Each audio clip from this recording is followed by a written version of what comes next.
नमस्कार, मैं हूं आलोक त्रिपाठी और आज हम बात करेंगे उत्तर प्रदेश के मुख्यमंत्री योगी आदित्यनाथ से। आपका ईटीवी में बहुत बहुत स्वागत है। धन्यवाद जी। सर, आप कोविड काल से ही उत्तर प्रदेश के सभी जिलों के दौरे कर रहे हैं और कई बार जिलों के दौरे हो गए हैं। इस चुनाव में क्या देख रहे हैं आप, किस तरफ जा रहा है चुनाव? देखिए, चुनाव भारतीय जनता पार्टी के राष्ट्रवाद, विकास और सुशासन के एजेंडे पर जा रहा है और जनता जनार्दन ठान चुकी है कि उन्हें सुरक्षा देने वाली, उनके उज्जवल भविष्य के लिए विकास के कार्यों को प्राथमिकता के आधार पर डबल स्पीड के साथ बढ़ाने वाली, बिना भेदभाव के हर गांव, हर गरीब, हर किसान, हर नौजवान और हर महिला को शासन की सुविधा से जोड़ने वाली भारतीय जनता पार्टी की डबल इंजन की सरकार को प्रदेश के अंदर हर हाल में लाना है और चुनाव के अब तक के 3 चरणों के जो रुझान है वो इसका स्पष्ट संकेत करते हैं। हाल ही में कुछ आतंकियों को सजा सुनाई गई, उनमें से एक का संबंध कोई सपा के जो प्रदेश जो अध्यक्ष हैं अखिलेश यादव जी, उनके साथ उसके पिता का फोटो इस पर क्या कहेंगे आप? देखिए, समाजवादी पार्टी का इतिहास सुरक्षा के मुद्दे पर अत्यंत ही खराब रहा है। 2013 में जब समाजवादी पार्टी की सरकार थी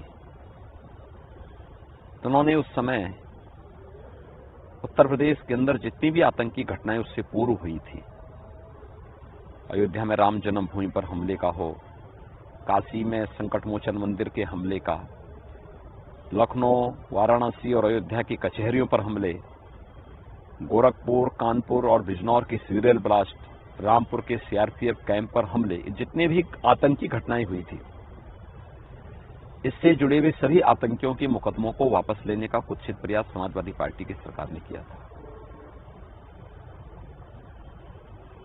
समाजवादी पार्टी सरकार का पूरा इतिहास ही प्रदेश के अंदर अपने राजनीतिक स्वार्थ के लिए, वोट बैंक की राजनीति करने के लिए उन्होंने राष्ट्रीय सुरक्षा के साथ खिलवाड़ किया, प्रदेश को दंगों की आंख में झोंका, प्रदेश में पेशेवर माफिया और गुंडों को प्रश्रय दिया। तो ये तो समाजवादी पार्टी का पुराना जो संदिग्ध इतिहास रहा वो पहले से हर व्यक्ति जानता था।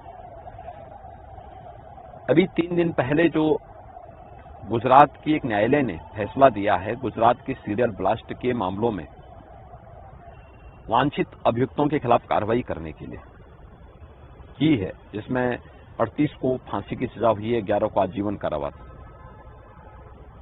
उसमें से 9 लोगों का संबंध उत्तर प्रदेश से है और उत्तर प्रदेश में सर्वाधिक आतंकी आजमगढ़ के संजरपुर गांव और उसके आसपास के हैं। संजरपुर का एक आतंकी जिसके भाई का संबंध दिल्ली के बटला हाउस की घटना से भी रहा है, तो सीरिया भाग चुका है, घोषित आतंकी है। और एक यह है, इनका जो बाप है और समाजवादी पार्टी का सक्रिय कार्यकर्ता है, समाजवादी पार्टी का प्रचारक है। मुझे आश्चर्य होता है कि हर छोटी बड़ी घटना पर क्रिया प्रतिक्रिया व्यक्त करने वाली समाजवादी पार्टी के मुखिया 2013 की घटना को लेकर मौन क्यों है और अभी गुजरात के एक न्यायालय के द्वारा दिए गए फैसले के बाद जो बातें जनता के बीच में सामने आई हैं उस पर अभी तक क्यों मौन है? जी, आपने माफियाओं के खिलाफ उत्तर प्रदेश में बड़ी कार्रवाई की, बुलडोजर चलवाया आपने। समाजवादी पार्टी इसकी भी आलोचना करती है, अखिलेश अक्सर आपको बुलडोजर बाबा कहकर उपहास उड़ाते हैं। आप क्यों ऐसा करते हैं? देखिए, यही तो दुर्भाग्यपूर्ण है कि समाजवादी पार्टी जिसने प्रदेश में 4 बार सत्ता संभाली हो, उसकी संवेदना कभी प्रदेश के गरीबों के प्रति, व्यापारियों के प्रति, नौजवानों के प्रति, यहाँ की महिलाओं की सुरक्षा के प्रति कभी नहीं था। उसकी संवेदना दुर्भाग्य से आतंकवादियों के प्रति है, पेशेवर माफिया और अपराधियों के प्रति है, अराजक तत्वों के प्रति है, दंगाइयों के प्रति है। उन पेशेवर अपराधियों और माफियाओं के मन में भय न हो,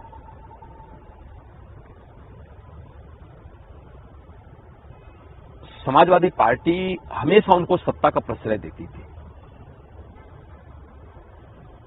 हमारी सरकार 2017 में लोक कल्याण संकल्प पत्र के साथ आई थी। हम लोगों ने जो कहा वो करके दिखाया। अपराध और अपराधी के प्रति जीरो टॉलरेंस की नीति के तहत कार्य करेंगे। हम लोगों ने जीरो टॉलरेंस अपनाया। उत्तर प्रदेश का बुलडोजर इंफ्रास्ट्रक्चर डेवलपमेंट का प्रतीक भी है, तो माफियाओं के मन में भय का प्रतीक भी है। विकास भी होगा और अवैध निर्माण पर ध्वस्तीकरण की कार्रवाई भी होगी। दोनों एक साथ चलेंगे जी। और मैं फिर इस बात को कह सकता हूं, 10 मार्च के बाद जब भारतीय जनता पार्टी की फिर से सरकार आएगी, सरकार अपने सुरक्षा के मुद्दे पर कोई समझौता किए बगैर, विकास के मुद्दे पर समझौता किए बगैर, किसी भी ऐसे मुद्दे पर समझौता किए बगैर जो प्रदेश के हित में हो, देश के हित में हो, अपने कार्यक्रम को अनवरत रूप से आगे बढ़ाएगी। आपने दंगाइयों ने जो संपत्तियों को नुकसान पहुंचाया, उसके वसूली के लिए आपने एक कदम उठाया था जिसकी पूरे देश में चर्चा हुई। अभी सुप्रीम कोर्ट ने इस मामले में हस्तक्षेप किया है और शायद अभी आपसे कहा है कि आप वो मुकदमे और जुर्माना वापस लें। इसको लेकर आप जब सरकार में आप अगर आते हैं तो आप क्या करेंगे? देखिए, माननीय उच्चतम न्यायालय ने वही कहा है जो हम पहले ही कर चुके हैं। यहां पर जितने भी दंगाई थे, उन दंगाइयों से वसूली के लिए जो हम लोगों ने कार्रवाई की थी, तो हमारे प्रशासन ने उसको पहले एडमिनिस्ट्रेटिव ऑर्डर से किया था। बाद में हम लोगों ने उसका एक्ट बनाया। एक्ट बनने के पहले कुछ लोगों से ये वसूली प्रशासनिक आदेश से हुआ था। हम ऑलरेडी एक्ट बना चुके हैं, 3 ट्रिब्यूनल गठित कर चुके हैं, लखनऊ में, प्रयागराज में और मेरठ में। न्यायालय ने भी इस बात को कहा है कि आप ट्रिब्यूनल के माध्यम से वसूली कर सकते हैं, एडमिनिस्ट्रेटिव ऑर्डर से नहीं। तो वह एडमिनिस्ट्रेटिव ऑर्डर को विड्रॉ करना है, जो कार्रवाई हमारी पहले प्रचलित है। और ये कार्रवाई अब हमारी जुडिशल जो यहाँ पे हम लोगों ने वो गठित किए हैं, कोर्ट गठित किए हैं, उनके माध्यम से शुरू होगी।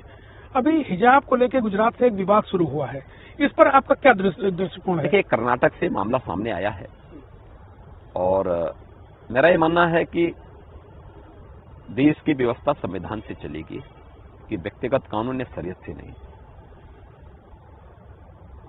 घर के अंदर आपका अपना पहनावा हो सकता है, लेकिन किसी संस्था में जो वहां की निर्धारित ड्रेस कोड होगा उसका लागू होना चाहिए। और मुझे लगता है 3 तलाक की कुप्रथा को समाप्त करने की कार्रवाई हो, या महिलाओं को जीवन के प्रत्येक क्षेत्र में आगे बढ़ने के लिए प्रधानमंत्री मोदी जी के नेतृत्व में बिना भेदभाव के देश की हर बेटी को आगे बढ़ने का पूरा अवसर दिया जा रहा है। बेटी बचाओ बेटी पढ़ाओ के अभियान से लेकर के आज देश की बेटियां फाइटर विमान का भी संचालन कर रही हैं। ऐसे समय में हम शरिया के माध्यम से आधी आबादी को जबरदस्ती उन पर अपनी बातों को थोपना चाहेंगे, ये चीजें नहीं हो सकती हैं। संविधान के दायरे में रहकर के संवैधानिक प्रावधानों के अनुसार ही देश की व्यवस्था चलेगी, उसी में सबका कल्याण है। कोरोना काल में आप बराबर पहले भी सक्रिय रहे, कोविड आपको हुआ, उसके बावजूद आपकी सक्रियता दिखाई दी।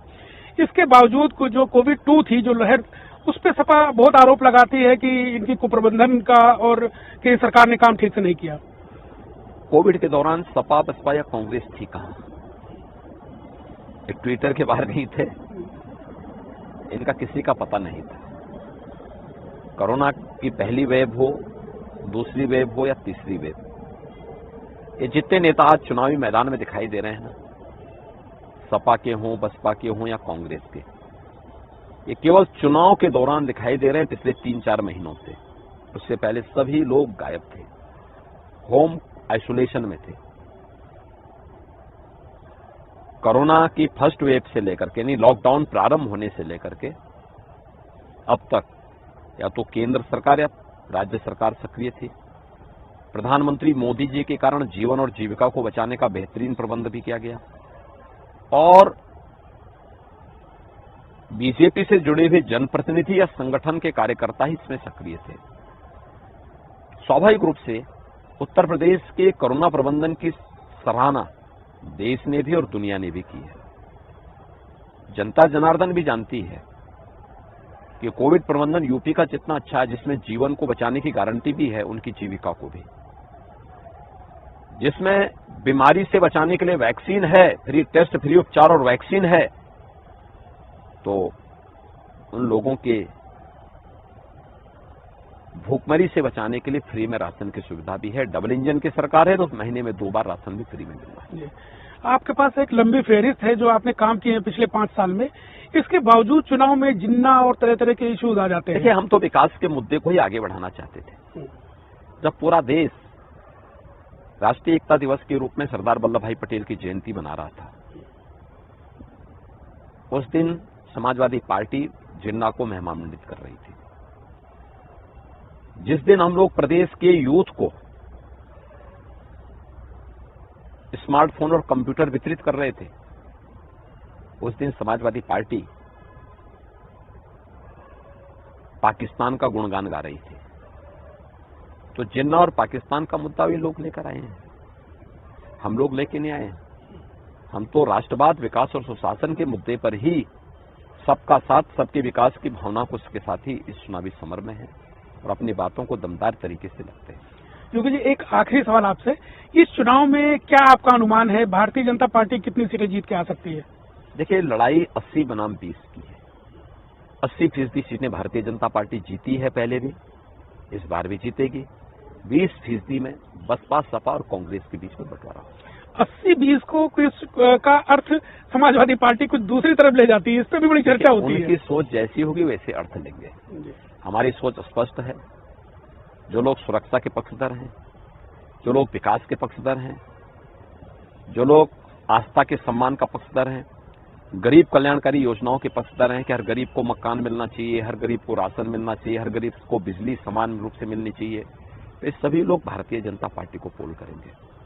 जो लोग चाहते हैं दंगा हो, माफियाओं का वर्चस्व हो, अराजकता फैले, आतंकी गतिविधियों तेजी के साथ पनपे, वे लोग 20% लोग भारतीय जनता पार्टी के विरोध में पोल करेंगे। योगी जी, हमसे बात करने के लिए बहुत बहुत धन्यवाद। धन्यवाद, बहुत बहुत धन्यवाद। ये थे उत्तर प्रदेश के मुख्यमंत्री योगी आदित्यनाथ जी, जो बता रहे थे कि वो कैसे उत्तर प्रदेश में काम कर रहे हैं, उनकी सरकार की उपलब्धियां भी बता रहे थे। कैमरामैन विजय के साथ मैं आलोक त्रिपाठी, ईटीवी भारत, लखनऊ।